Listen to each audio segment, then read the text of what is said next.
ton of money. Oh, wow. DAZN is beeping us all out today. You know what? A crap ton of money. I'm sorry. I just wanted to be. You really wanted to be a part of it. Yeah, I wanted to be a part of it. What's going on, everybody? It's your boy Elischa here, and welcome back to another episode of Through Ball. We've missed you guys. It's only been 1 week, but you know we love seeing y'all come back. Thank you for coming back and watching. As always, I'm joined by the wonderful Kaylyn, Darian Jenkins. This is yet another episode of Through Ball. How y'all doing? How y'all feeling? I'm feeling good. Can I say one thing?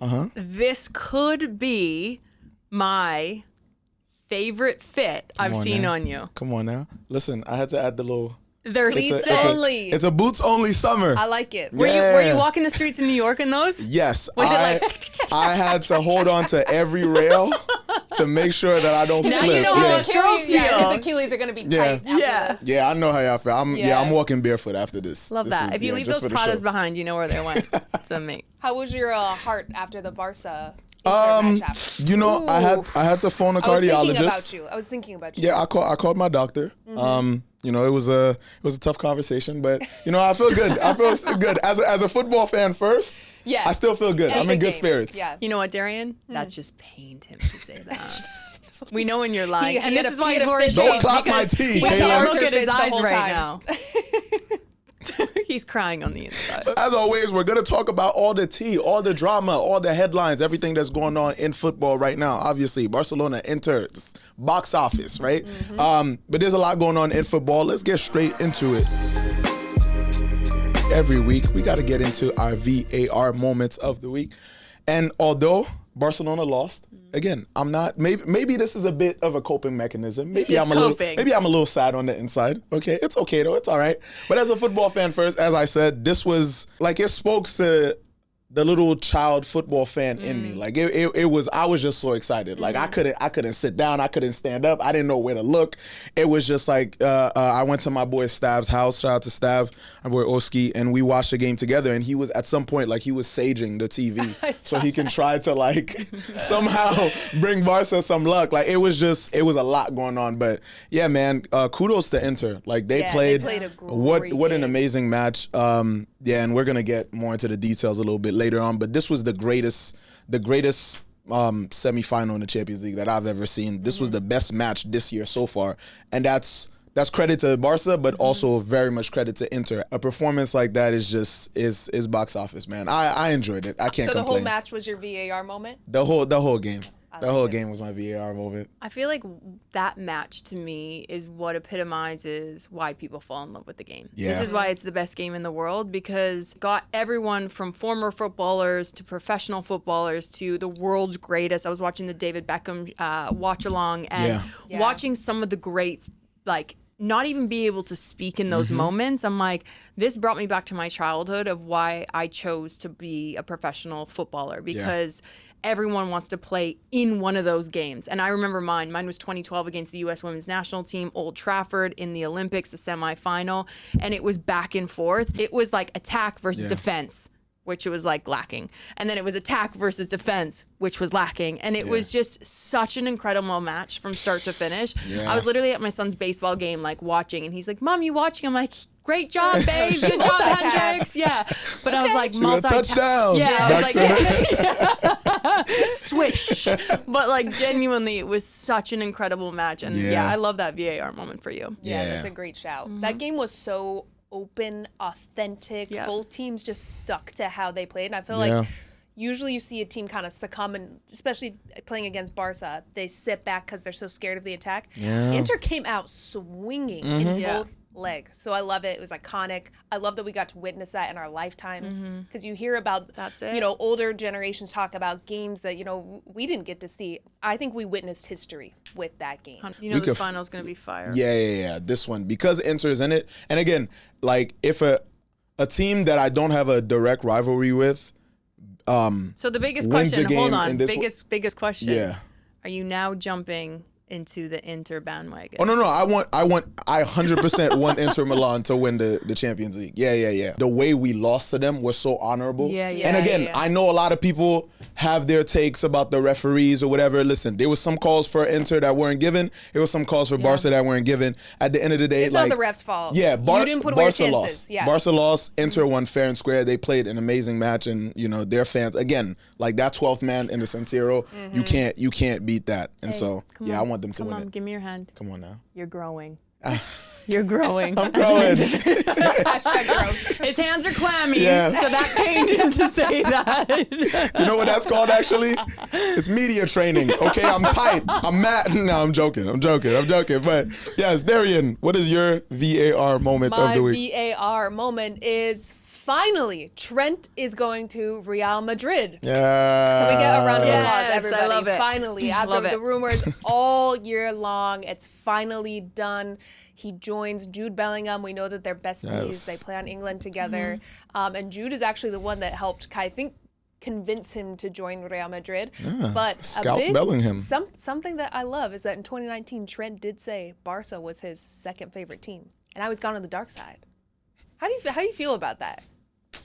I don't know, man. I just feel like flip flops should only go on feet. I don't know why. Like, don't go back and forth like that. Don't do that. We've gotten hurt by R9, by Figo. Like, come on. This no. We all grow. Come on, not right? like that. That's not growth. That's just flip flopping. It is. Either way, though, I think it's a great move for him. It's a great progression in his career. Real Madrid needs it. They need somebody like him. But they just keep getting all the best players. What's your my VAR moment? My VAR is wild, you guys. I don't know. We're going to have to fact check this, but I know in history, in Major League Soccer. Oh, my God. There is I'm laughing because it's crazy. There's never been a game where you have no shots on target and you win the game 1-0. How is that humanly possible? MLS is bug wild. MLS is crazy. So Sporting Kansas City took on LA Galaxy. LA Galaxy, the reigning MLS Cup champs of 2024. Galaxy, get it together. You don't have Ricky Puig. I understand that. But you had 3 months in the offseason because he tore his ACL in the semifinal against Orlando and still played 30 minutes on it. You had 3 months to replace him. You decided Marco Royce was your guy. He's not been your guy.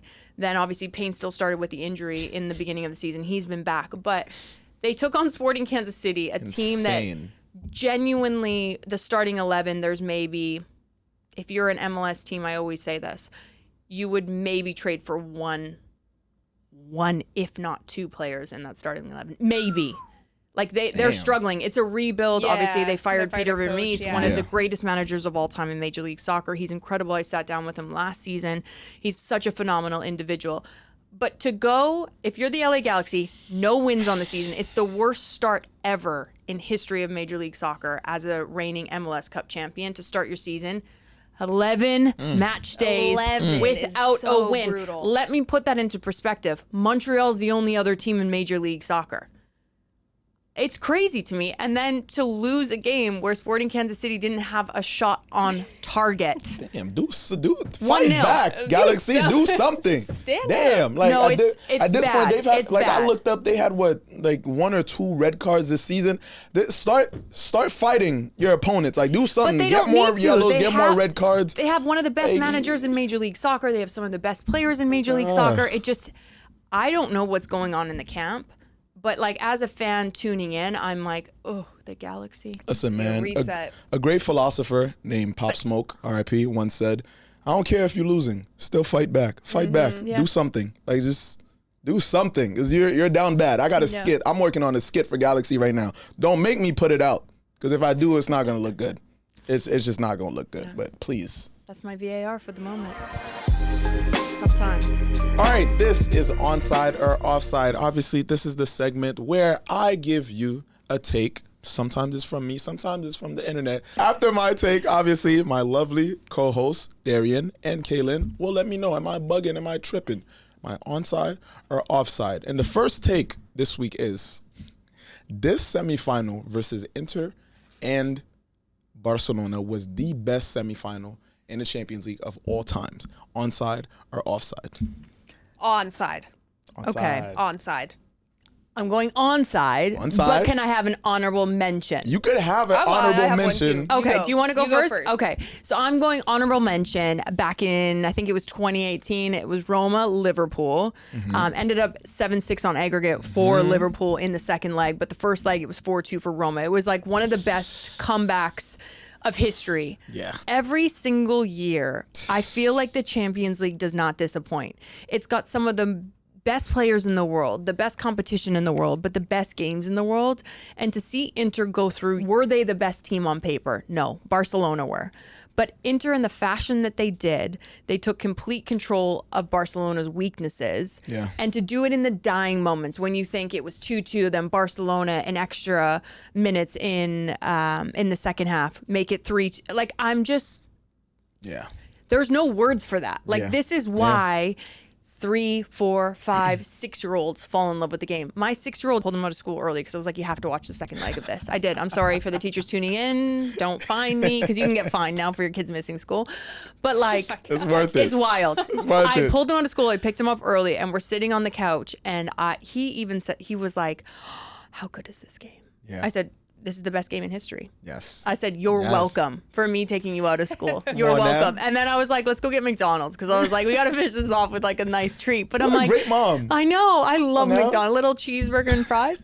But I'm like, this is what makes the world go round. Yes. This is what makes a day a good day. Sign me up. Take me out of retirement. Put me back in. Get my laces back strapped in. I want to play in moments like that. Facts. Absolutely. You have an honorable mention. I do have an honorable mention. Another Liverpool overcoming Barcelona, down 4-0, That was going sick. going in, beating Barcelona in 2019. That's my honorable mention, but I retweet everything you guys said. I think that was epic. It felt like witnessing a historic game that we're always going to reflect back on. And look, both of these teams, thinking about how old Inter's team is, versus I think Barca have so many other stars are 22 and under. Crazy. Yeah. That's it. It was a 17, game 18 of, years old. Yes, of the experience versus the youth, and then thinking about what Barcelona, this current squad is going to look like in 4 years. They'll win everything. I 100% think that they'll be back in another Champions 100%. League semifinal and a final. So, onside. That was a great take. Yeah. No, job, Elischa. absolutely. Yeah, come on. You're welcome. give him You're welcome. flowers. Yeah. I believe it, and I believe that one too. But second take for this segment is, now obviously we've seen the highs and the lows, mostly lows for Manchester United this past season, or, within the past decade or so. Seasons. And, since the arrival of Bruno Fernandes, he's been, one of the best players, arguably the best player for Man United, over the past couple years. And it just feels like the fans are growing frustrated with the teams. It feels like maybe he might be growing frustrated with the team. Bruno Fernandes should leave Man United and go seek happiness somewhere else. Onside or offside? Offside. Offside. I'm going off. I gotta go off too. Darian, I love agreeing with you, but I don't as well. I agree though. Darian, you go first because I went first last time. You have a legacy at United. Yes. Amorim, I think, is building something special. He needs the time to build something special. He needs to get the players that he simply comes down to time. They're 3 years away we from talked that, about though. That. I think Bruno Fernandes and the form that he's in, the way that United plays, he's their star. He's the link player. He is changing the game for them. He leads them. He's getting them to a Europa League final. You don't leave that. I think playing for United is such a badge of honor, even though it's been crazy turmoil, whatever the hell's going on over there for the last few years. I still think if you're the captain of a team, you're playing for Manchester United, you have this pride, you're the star, don't leave. Just sign another big banging contract. You'll be good. I love that you said about Bruno Fernandes, and it's Harry Maguire that has put this team on his back. What are they calling him? Harry Yamal? Yeah, or Harry Firmino? Or what are they calling him? Please. Yeah. But I do. I just think, like, it's different because we're talking about Trent with Liverpool, and we're like, you know what? You go do you. You go to Real Madrid, and then we're talking about Bruno. We're like, you stay put. Yeah. But it's different because I'm like, you're at the like tail end of your career. Yeah. You're chasing money, or you're. It's not like he's getting paid bad money at Manchester United. Let's be completely honest. But I just feel like this is your home. But I will also say sometimes the body language to his teammates, and again, I'm going to contradict what I said. I think it was like episode 3 of Through Ball. he's got to change that a little bit. But it's not. It's not down to him. I think this is a 3-year project for Manchester United. I don't think that they have players there that can really. Now, again, they're killing it in Europa. Like it's like a different team when they're in Europa League right now. But I do feel like they got to bring in some more youth. They got to bring in some more experience, and they got to mash that together like you do see at top teams around the world.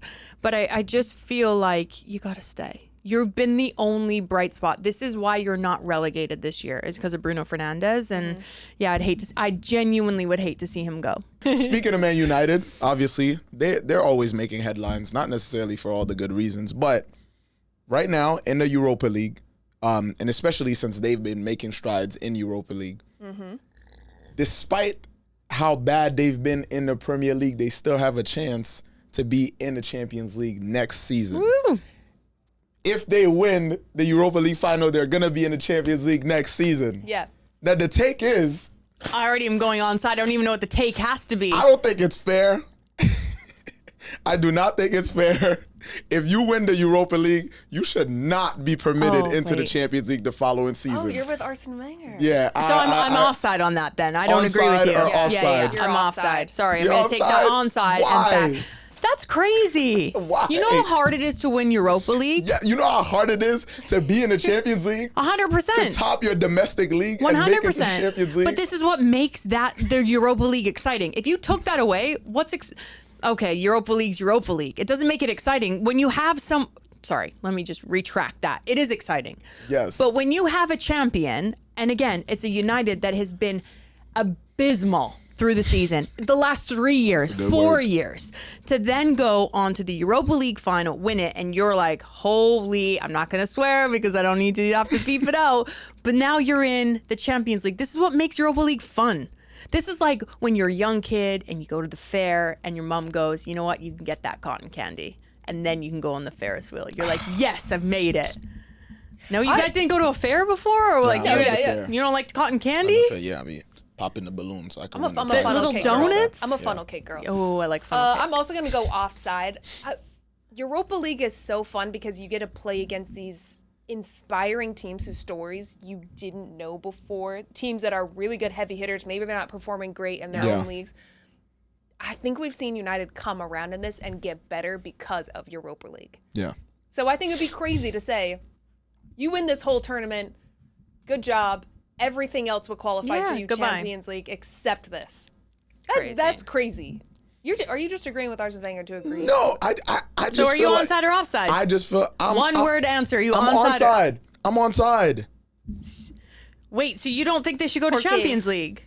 No. ¿Por qué? Why? Because if you top your domestic league, first, second, whatever, top four is in the Premier League, whatever the criteria is, leave it at that. Leave it to keep it exclusive. That's what, again, we're living in an era where, and I'm on the fence about the World Cup and it being expanded because it's like, then again, it loses a bit of its prestige. Oh, yeah, I want it to be expanded. I agree with you on that. But it's like, you're expanding the World Cup. Now you're giving, and it's always been like that. If you win, the Europa League, then obviously you go to the Champions League. But I just feel like, where's the exclusivity for some of these competitions? Keep it exclusive. You know what? Forget top four, top two for each of Europe's leagues. Wow. Stop admitting so many teams into it. Make it harder. Make it harder. You want to be that much more exclusive? Too many teams in Champions League, too many teams in World Cup. Stop just admitting everybody. Wake me up when Elijah's done his take. Come on now. Listen, man. This was onside and offside. Let us know. Are we bugging? Are we tripping? Who do you agree with? Do you agree with Darian? Do you agree with Kaylyn? Do you agree with Elischa? You probably do. But let me know. We were on the same page at the beginning, I think. And we kind of went. Kind of diverse. Divide and conquer. Yeah, just separated them. Let us know in the comments. What do you think? All right, this is the segment where we highlight our heroes, our man of the match. This is MOTM, where we talk about that. Are you DJing? Did I sound like I was rapping? What is it? MOTM. MOTM. Let's go. Yeah. Send us beats. We're going to make a jingle for all the segments. But as always, we highlight a player who we think was outstanding in the past week. And I got to throw it all the way down to Argentina this week. Say it again. Say it. Argentina. Yes.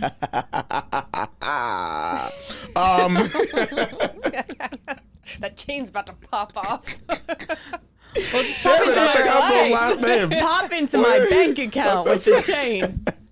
Listen, this week, my man of the match has to be 17-year-old Franco Mastantuono. 17 years old. That kid was born after 2000. He wasn't born in the 90s. That's still insane to me that there are humans playing right now as professional footballers born in 2004, 2007. It's crazy. But plays for River Plate, 14 games this season. Woo. 4 matches, 3 assists. He's an attacking midfielder. He scores free kicks. He's like a torpedo out there. He's one of those players. Midfielder? Because he's going to serve you food on the pitch. That was my Haitian showing, guys. Whenever I start speaking fast, I start sounding a little Haitian. Because he's serving. He's serving. He is serving. He's cooking. And he's one of those players, especially in the era of, although I love him so much, I love Neymar so much, he's one of my favorites. He's my favorite player of all time. He's influenced a lot of flopping to the next generation. However, though, to see a young player like this go down and not wait for the whistle and fight for the ball and get back up and just be relentless, like that just goes to show at a very early age, like he's setting the right foundation for himself. And I love seeing the youngsters start out like doing the right things. Like you could tell it's only, and if you're only going up from there, then I can't imagine what the rest of his career is going to look like. Can we just say that he's doing this at River Plate? Yeah. Like this is another big difference. I know last week we touched on like what's the best derbies here in the world of football, and I was really torn between El Clasico and Super Clasico because of just the atmosphere at these games. You cannot have a bad game there because you're done. Yeah. Like one bad game over there, it's the pressure cooker. It's very similar situation when you look at Yamal with Barcelona. But and I hate comparing the two because Barcelona, there is pressure there. But when you are at River Plate, it's almost like, do you guys have like rice cookers, or am I like aging myself here? I have a rice cooker. Yeah, okay. If you don't, get one. You're missing out. But you know when you like hit the top and it's like poof, and all the like the sparks and smoke comes out, and you guys don't have that? Rice cookers. Oh, girl, I'll send you my link. But that's what it's like at River Plate games. It's showtime. It is showtime, and it's cooked to perfection. But this is what this guy's doing. He's cooking to perfection at 17 years old, and I can't even imagine that pressure. Like at 17, I think I was playing in my first World Cup, and I thought that was pressure. Me but too. when I look at these games of these kids that are playing now, and I'm like, I'm 30, what am I, 36 now? And I cannot imagine it. Like, I can't imagine my 6-year-old son at 17 playing professional football. And you know what the coolest freaking moment was? My son turned to me, he's 6, and he said, Mom, you know what I'm going to do when I'm 4? Or he goes, I can't wait till I'm 14. I said, what do you mean you can't wait till you're 14? That's a weird age. He goes, I'm going to play professional football. And I was like, why 14? But he was like, Kevin Sullivan for the Philadelphia Union is 14. And I was like, my heart shattered in 14 million pieces. God, and I was like, that's amazing. But this is what this generation's doing. They're inspiring 6-year-olds that visibility in America. So it's so important. And you touched on it with Terry Henry. Visibility is so important. A black man that's in media that is one of the world's best players. Like visibility in any shape, form, color is so important. We didn't have that growing up. I didn't anyways. I didn't have female footballers. I had male hockey players that I looked up to. So phenomenal. I'm done. No, that's absolutely. me cooking in my rice cooker. I'm done. You got to cook with the rice cooker. Listen, man, if y'all, like, I don't know if y'all just boiling y'all rices with water. You got to, I'm saying, just diversify a little bit. Get a rice cooker. All right. Well, Kaylyn, who is your MOTM of the past week? Strap in, because I'm about to take you for a ride. Lautaro Martinez and what he has done with Inter in the Champions League alone, we knew this man was incredible. But for me, when I watch him play, yes, he's technically good. Yes, he's technically gifted. Yes, he can score goals. But it's his passion that sets him apart from any other striker for me in the world of football. And it brings you back to your youth of when you're playing in Brazil, when you're playing in North America, when you're playing in Mexico, no shoes of like nitty gritty, getting stuck into tackles, fighting for your team, jumping on the sides of the boards and like screaming and shouting and shaking with your fans. I'm like, that for me is like epitomizes what it is to be an athlete. You can be the world's best footballer, like a Lionel Messi, like a Cristiano Ronaldo, and you know, you have your name over everything. But I feel like when you look at Lautaro Martinez, he doesn't get the credit that he deserves. Everyone knows he's a great footballer. Yeah. It's difficult, though, with an Argentina in an era with Lionel Messi, with a Di Maria, with the Carlos Tevez of the world. Like, it's very easy to, like, Isn't that crazy? to just be in those shadows. Yeah. But he's a tough player, and I think that's why Inter, like, he fits so well with the culture at Inter. Like, even the other day before the semifinal, like, he said after the first leg, he cried for 2 days straight. Stop and it. just thinking that he was going to miss the second leg. Guys, I just got goosebumps. Yeah. He said he cried for 2 days straight, and he told his family, like, I just can't miss that game. Like, I have to play. And he just had to wrap up his leg really tightly, and he's like, hey, we'll see what happens now, because obviously he has to play the rest, of the season and play the final. But yeah, he's just a beast. Speaking of Inter, my men of the match, because I couldn't pick between two. First, Denzel Dumfries. I thought he was so fantastic. He's so underrated in that wing back, right back position. Over both legs. I mean, 5 contributions over both legs, 2 goals, That's 3 disgusting, assists. by the way. Yeah. 5. And playing wing back, I mean, I played wing back on teams when I played professional. You have to be box to box. You have to be the utmost fit player you've ever been in your entire life. Even DeMarco had to come out. Yeah. After the first half, around the 50th minute. He played his heart out, and you saw him exhausted after the game. And so I just think over both legs, he was probably the most integral player to get them that win. And one more, which I know you want to pop off too. You had this player too. Jan Sommer. 14 saves over both legs? Not Jan Winter, not Jan Spring, Jan Summer. Can you give a player of the match even though they've been scored on 3 times? Genuinely, because 6 I was like, times over the both legs. But 6 still. times. you should be able to, because he was that good, which says everything you need to know. Yeah. Crazy. 7 saves each match, each of those legs. What comes to my mind, remember the counter with Barca? Yes. With Pedri, Garcia, I can't remember who else. I think it was Lamine. No, I'm thinking earlier in the match. Okay. But beautiful play, they cut it across, Garcia goes to shoot it, and Sumner just comes out of nowhere and makes this brilliant save. Yeah. Like, when you have that, No. I think he just led from the back, and it was so infectious to the rest of the team that Inter would not be going through if it weren't for him. Absolutely. Can they do it in the final, you think? I think they have the heart, but I don't know. Listen, Jan Sommer is one of those very underrated goalkeeper. Even Very. From his days in the Bundesliga for Mönchengladbach, like he was. I don't know. It's just those guys where it's unfortunate that goalkeepers overall just don't get the spotlight unless you're really like a Courtois who's freakishly tall, or like a Manuel Neuer who's like a sweeper keeper. Yeah. But these were our outstanding players from the week. Let us know too in the comments, who do you think stood out? Maybe we didn't talk about them. Let us know, and then maybe we'll give them a shout out in the next week's episode. That was my plane. Geez. That was my. Mom, I'm sick. That was my plane sound effect. I just feel like I need one of those, like, puke bags that they have in the front. Yeah, go on then. Where are we going? That was my plane sound effect. Yeah, because we're going around the world right now, and we're gonna start actually domestic right now. There was some breaking news this week. Are you guys ready? Yes. That's my sound effects. That's like my little drum roll. It's official. FIFA have announced that LAFC and Club America will play a one-off match to see who will book their ticket into the final spot of the FIFA Club World Cup. So I love this for LAFC because it's always been a club, and Will Ferrell, one of the owners, has always, put his money where his mouth is. He brings in the best players. I laugh just thinking about Will Ferrell. It's true. Iconic. I'm hoping, because obviously I'm a Major League Soccer girly, I love Liga MX, but I hope this for LAFC after getting knocked out of the CONCACAF Champions Cup, that they can now get into the Club World Cup. Listen, man, LAFC, who knows? But also Club America, you can't count them out. You can't. They're going to be in there too. They're going to be in too. Now, taking a little. I feel like this is like a jet. Wait, did we get home? No, whoa, hold on. Did we get upgraded to a jet? Listen, man. I don't know if it's a the jet. zone check hit. The zone check hit, you heard?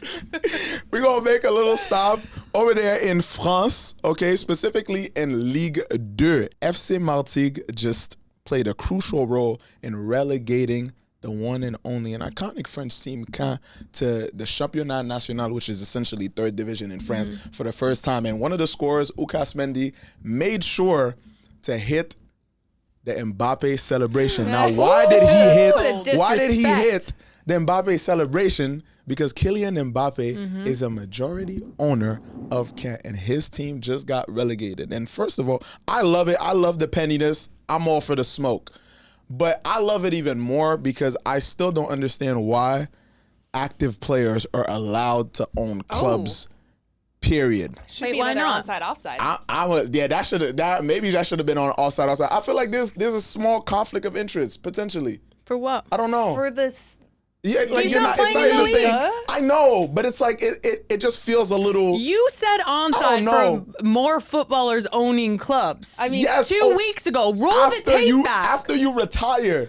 I just feel like it's a little. It's not like Mbappe's gonna go play for Ligue 2. It doesn't matter. I just feel like it's a little. I don't know. Maybe that's like a HR. Like, I don't know. It's like, do you feel like because it's Mbappe issue or something? Do you feel like because Mbappe plays for Real Madrid is the way you feel like that? No. I don't feel like it's because Mbappe plays for Real. What? I'm not biased. Your rival? What? Either way, Ukas. Yeah, I liked cold. it. Well done. I liked it. That was cool. That was a too. cool move. Feel like he was. Maybe that was a conversation between all of them. Like, yo, one of us gonna do it. Whichever one's gonna do it first. But yeah, I mean, listen, teams get relegated all the time. Obviously, this is now gonna be an uphill battle for Kent, and who knows? Maybe this is the beginning of Mbappe's own Wrexham story and like rebuilding Kent into like. You know, now potentially going back into League at some point. Valverde's gonna buy into the team. All the Real Madrid guys are gonna buy in now. Maybe I like that. Maybe after they retire, but that might be onside offside for next week. For next week, who's yours? All right, Elisha, we're gonna just keep this plane rolling. I hope we have enough jet fuel. Yeah, we got enough. Okay. Yeah, we got enough. Bless. But I want to talk about the top 5 clubs of the world with the biggest brand. Who has the biggest brand in the world? Top 5. That is impossible. I'm going to start this off. Top 5. Allez, Daddy. With PSG. Paired with Jordan. Elisha, because you didn't wear kit today. I'm just saying. Paired with Air Jordan. It's fair. Huge Nike deal. Massive money. Didn't they do Prada as well at one point? They've done a ton. Like Prada, a little collab. They had Off-White. Yeah, Off-White was sick. They've had a ton. It was crazy. I'm going to throw PSG in and then Real Madrid. For sure. I think those are 2 easily in the top 5. Yeah. Okay, so what are we going here? We're going like what do we consider marketability big? For buying the jersey, or are we going like with cool collabs, or like what's Both. like the precedent? All of the above. All like, of the above. Who has the biggest brand that does collabs? The players you see people wearing them the most. That's like a lifestyle. This is not even being biased. You gotta put Barca in there. Yeah, no, definitely. You have to put Barca in there. Yeah. Like it's just. Let's put Barca in there. Yeah, the Spotify collab is huge. Spotify stuff. Yeah. Shout out Travis Scott. Shout out Taylor Swift. But yeah, Barcelona in there. I feel like Manchester United is PSG, still. Barcelona, United. I think United's up there too. Real. Would you not put Man City in now? Haven't put Man City in. No? I don't know if I would put City in there. Manchester City. I don't think I would put City in there, honestly. Real Madrid. I think PSG, Real Madrid, AC Milan, Barcelona, Liverpool. I think you got to throw in there. United, you have to throw in there. Okay, that's 6. Maybe I'm taking AC Milan out. What? The streets love AC Milan. The streets love AC Milan. In Italy? I would take. Global for sure. Yeah, you see sure. people Right, hold on. I'm going to go on a quick Google search here. What is the biggest jersey sale in soccer? Okay, so here it is. And the finances are here. No, I agree. So you want to know your top 5 are? Yeah. Okay, Real Madrid, number 1. Do you guys want to know how much in revenue merchandise? Nah. I don't know. 1.5 billion. 195 million. Bayern, second. Okay. Barcelona, third. Liverpool, Manchester United, Arsenal, Tottenham, Chelsea, Galatasaray, PSG is 10. Whoa. Manchester City, Juve, Borussia Dortmund, Fenerbahce, AC Milan, Inter, Celtic, Besiktas, Ajax, and Roma. Wow. Those are your top 20. I'm surprised that PSG. I'm surprised PSG is so low. Yeah, PSG. Galatasaray before it. Yeah, but the Turkish league is crazy. Yes, they are. So yeah, your top 5. There you go. Whoa. Real Madrid, Bayern, Barcelona, Liverpool, and Manchester United. Top 5. Wow. All right, everybody. We are joined by the one and only Danny Simpson, former right back for Leicester City, for some of the most iconic clubs in England, actually Newcastle. Also, Danny, Thank you so much for joining us today. How you doing, my brother? I'm very good, thanks. Thanks for having me on. How are you? Doing well. It's not every day we get a Premier League champion in the building. So first and foremost, I got to ask you about that because that was a legendary moment. I remember here in the States at the point where it seemed like Leicester were really like about to do it. Here in the States, we didn't even know how to pronounce Leicester. It was like Leicester, Leicester. Like it was completely unknown. Worcester. Yeah. And then you guys just made history. Years later, thinking back at that moment, like how was that for you and how has it changed your life since then? Do you know what? It's crazy because of all the days, obviously I'm on your podcast today, 9 years today. 9 years ago today was when we lifted the trophy. Wow. Whoa. I know. Yeah. I think the more the years go on, and like the more obviously, even at the moment, I think it's hitting us a little bit more because obviously Jamie Vardy's leaving Leicester, and we're all in like a WhatsApp group, and we're all gonna go to his last game. So everyone from all over is gonna meet up again because everyone has a different lives and have different paths. So just to see all the guys again and reminisce about, you know, the time that we had. And yeah, listen, obviously the more the years go on, I think the bigger it seems to feel. But yeah, obviously as a kid and growing up watching the Premier League to win that with Leicester the way we did was a dream, and well, more than a dream, to be honest. It's legendary. Danny, you had just mentioned Jamie Vardy last week on Through Ball. I had said the potential of him going to Wrexham. We've seen now Wrexham 3 years in a row get promotion. I'm fully on board of them getting promoted into the EPL. You're laughing at me. Could we potentially see in that group chat Jamie Vardy to Wrexham? You're trying to catch me out. I am trying to catch you out. This is Media 101. Come on, you should know this. Yeah. No, look, there's obviously been a little bit of banter in the group about where he's going to go. Do you know what? I think, you know what it's like with Jamie? Like, I think because there's still a few games to go, you know, I think he's had a bit of a joke with some of the players. But no, I've seen some of the rumours. I've seen Wrexham, I've seen the MLS, Yes. I've seen Saudi. I've seen, you know, more Premier League clubs. So, yeah, listen, I think wherever he goes, the team is going to get still, even though he's 38, which is crazy, they're still going to get a top player because he looks after himself. So, yeah, let's all see what he decides. Danny, can I just say that's very good media training? Well done. Well done. The way he dodged that. He's in it The now. way he You were dodged like that was crazy. Danny, what I want to ask you now, post-playing, you're in the media world, and now boxing. How has maybe you playing transitioned into this boxing sphere, and will we see you fight again? I hope so. Well, I say that because it's scary, but no, I think I always liked boxing. I'd never actually boxed before I got asked, obviously, to be part of the event and part of the show.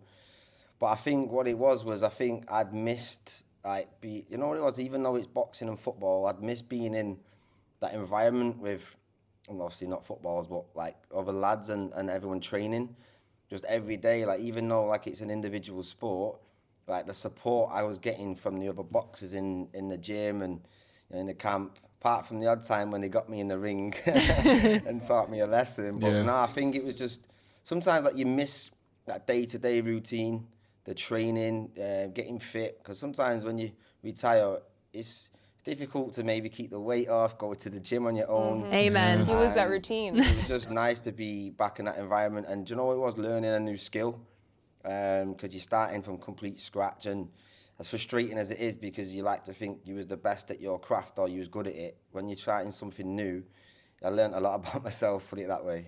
Well, speaking of a new skill, you're currently shooting a podcast with DAZN, but on the other side of the pond, over in Manchester with my girl, Leanne Sanderson. I was lucky enough to play with her for the Orlando Pride. She's wild in the best possible way. I was lucky enough to work with her in the 2022 World Cup over in Qatar, and she's so knowledgeable both on and off the pitch. She scored screamers on the pitch. She's scoring screamers off the pitch. What's your most favorite part of your new show, Two Touch with DAZN?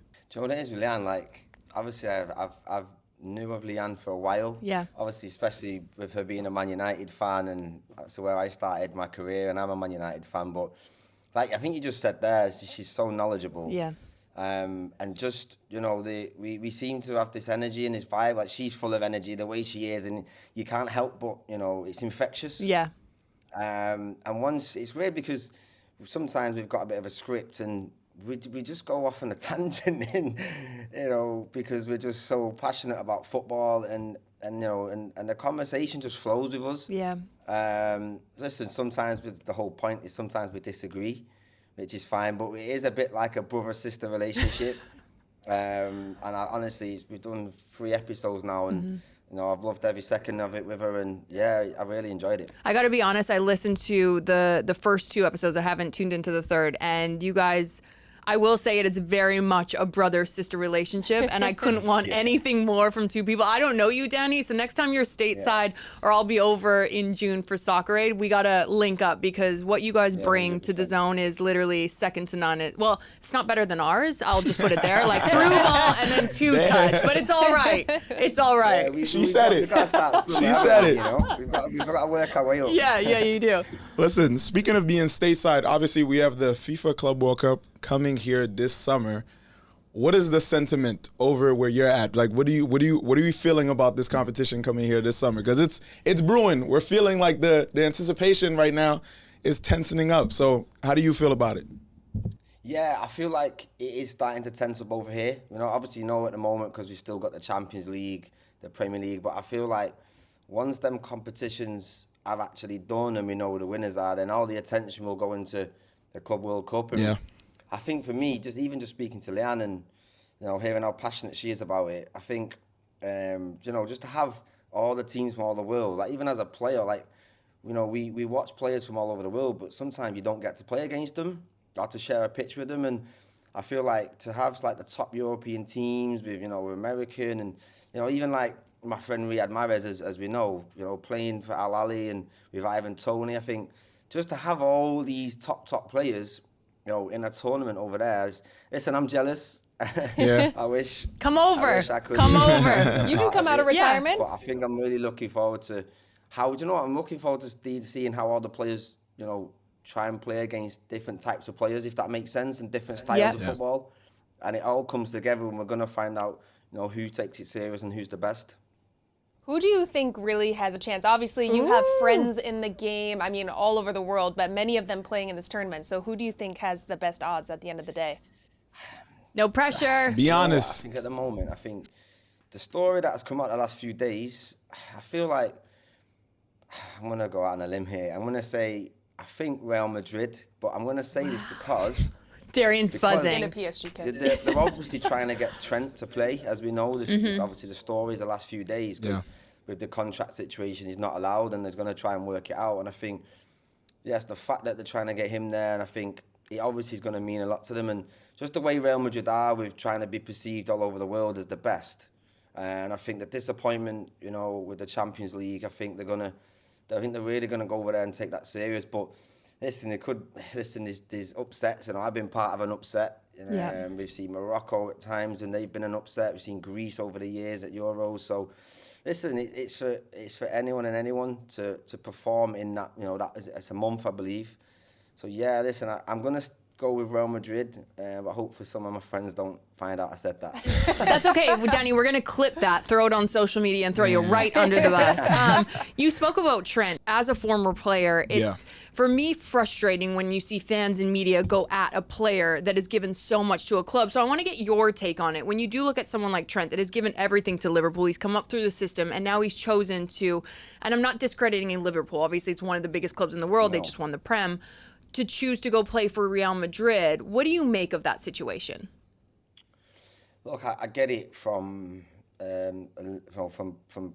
all fans from all over the world. I think with Liverpool, for Liverpool, their club is the biggest club in the world. They're so passionate, and Trent is one of their own. But I feel like everyone's kind of like known that this was going to happen because he would have come out and said it. So I don't know. It's not really much of a shock.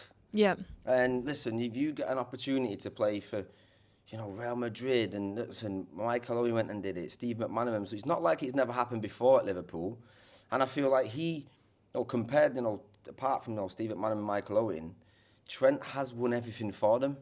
Yeah, you're right. And I feel like I really just hope that he gets the send-off that he deserves, because obviously the first time they won the Premier League, there was no fans, it was in the middle of COVID, whereas this time, he's going to leave, with a Premier League trophy on the pitch for his friends and family, all the fans involved, which is what they've wanted for so long. And I just think you've got to wish him all the best. And he's done everything he can for that club. And I think with his ability, with the players at Madrid, I think his style of play is perfect for Madrid. Like, we all talk about, can he defend, etc. Well, he's probably not going to have to. I was going to say, yeah. And I think if you remember the interview that he did maybe a year ago, and he mentioned about how he wants to win a Ballon d'Or, and he wants to be, up there at them events. He wants to, go on the world stage and show what he's about. So, listen, I just hope for me, even though I'm a Man United fan, I hope that with the last few games of the season, now it's come out and it's confirmed that he gets a nice welcome for him and his friends and his family to move on. Danny's buzzing, by the way, as a Man United fan, to see him going out of the league. Yeah, I can see it in your smile. Before we let you go, Danny, all over the internet lately, there's been this huge argument about 100 men versus one gorilla. Obviously, you got some hands yourself. Now you're doing a little bit of boxing, so we got to get your take on this. 100 men versus one gorilla. Danny Simpson got hands. Oh. If we had 100 of yous versus one gorilla, who's winning? Mate, they're all running away. So, no, look, I've seen this online. I've seen players, but listen, for me, it's a gorilla. Because like I said, Danny, it's one gorilla. No. The first 10 or 20, they're going to get hurt. They gone. So who goes first? Who goes last? And then there's fear. Is everyone in the line? Do we go together? But I think as soon as I heard it, I'm going to stick with what I said. My first reaction was the gorilla. I'm not sure where this all came from, but I have loved it online. I've been watching it myself and seen the reactions. You know what that's told me, Danny? Never put a place on or a bid on you when you are boxing in the ring, all right? That's what you basically just told me. Come on, man. Listen, I'm putting my money on you, Danny. I believe in you. I know.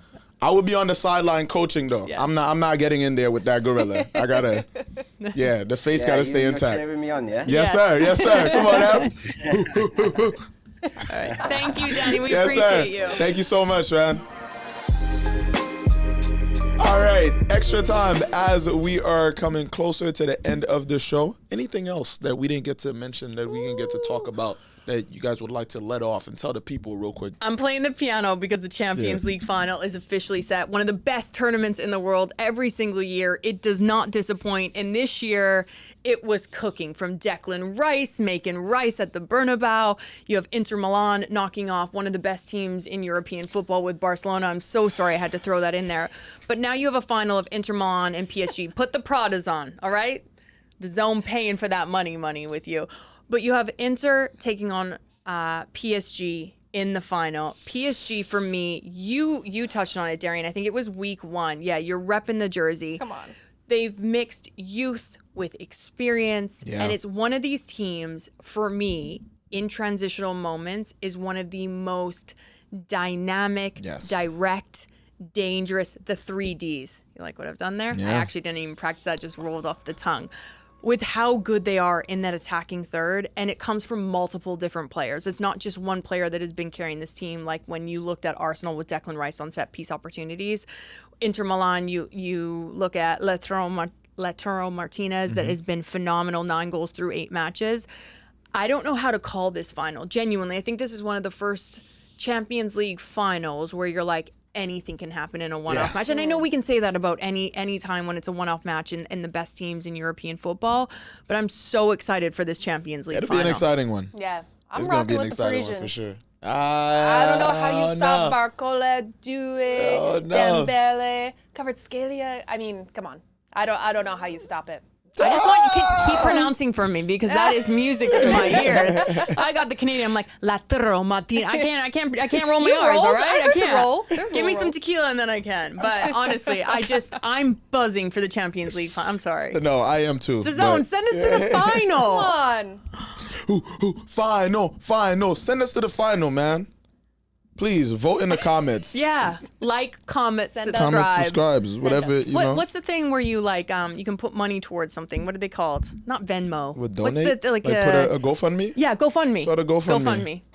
Come on now. Send us. All right, I'm going to jump in. My extra time shout out to Harry Kane finally winning some hardware. Go on, lad. We need to insert the That was the worst English accent I've ever heard in my life. We need to insert the Titanic meme where it's like, it's been 80 long years. Harry Kane has needed a trophy for so long. He absolutely deserves it. Damn.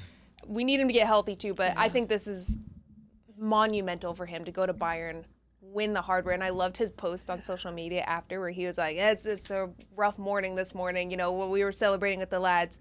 Of course you were. I love that. Yeah. And another special shout out, our man, Vincent Kompany, Manchester City legend. The first black coach to win a Bundesliga title. Yes. Incredible. Black coaches are needed. Very needed. Wilfred Nancy in Major League Soccer. Wilfred Nancy, yes, love it. Vincent Kompany. I mean, we need more and more black coaches now coaching professionally. And I just love seeing him get the flowers he deserves with the team he deserves, the support that he has. I think it's so important. Like we talked about earlier in the show, Kaylyn, with your kid, that visibility is so important. And to see a player that I admired, a black player that I admired, now winning as a coach is massive. Shout out Vincent Kompany, man. Shout out. Won a whole ton as a player and now kicking off his managerial career. Not easy to do. With a Bundesliga title. Yes, sir. And to kind of send us off, for extra time, I gotta preview El Clásico, man. Another one, the fourth one this season. Barcelona versus Real Madrid in La Liga. Come on, Darian, it's the last one. Now, 4 points. Barca are 4 points clear of Real. We got 4 matches left in the season. Obviously, this one is going to be, after this El Clásico, is going to be 3 left. Barca has a very tough lineup. Yeah, do you to end the combust season. after getting knocked out? It's I don't know. They potential. I don't know. I hope not. But one reason, I do think that Barca are going to keep their composure and they're going to focus a lot on La Liga and just to finish this through. Even in like Lamin's post after losing, like one of the things he said immediately was like, yeah, this hurts, but we have Sunday to focus on and we're going to be ready for that. So the fact that, again, that 17-year-old kid is also ready for the next challenge, and he's saying, again, we're not just going to crumble and just give up on the rest of the season because we lost the Champions League. I think it's going to be no different. 4-0. Does he change his blonde hair? Nah, change the juju in that team. He's got to grow that out. He's gonna keep it. He's gonna keep it. He's gonna rock it out. After the loss, I feel like you got to get rid of it now. Nah, I mean, he did well in the first leg. He did well in the second leg too. Summer had an incredible game. He did it right before the Copa del Rey final, and they won that. So that's true. Yeah, maybe that'll keep giving him luck against Real Real. Madrid, I'm scared to play Barca in the El Clásico. Because now we're gonna just take out their revenge. Don't mess with us. Yeah, the revenge, that new level of tenacity that I think this young team needed. Like we said, years to come, this team's going to be unstoppable. So then for it to start this Sunday, it's scary. I hope, man. Oh, and Sunday is also Happy Early Mother's Day. Happy Mother's Day. Thanks, guys. It's going to be Mother's Day. Happy Mother's Day whenever you're watching this. Every to all the mamas out there. Every day is Mother's Day. It should be anyway. Thanks for tuning in to the episode, Through Ball episode 8. 8. Damn. Ocho. We've been really doing it. We've been going. Please let us know what we missed, what you want us to talk more about. What do you want to hear about? Let us know. Like, comment, and subscribe, and, rate our fits, because I feel like they're getting better every single week. This could be my favorite of yours, Elijah. I got to be completely honest. Darian, you always bring the heat. Yeah. As always, also remember, from June 14th to July 13th, this summer, you can go on DAZN and watch the FIFA Club World Cup. It's coming right here to the state, and you don't want to miss it. As always, Kaylyn, Kyle, Darian Jenkins, it's been your boy, Elischa, and we'll see you next time on Through Ball. Peace.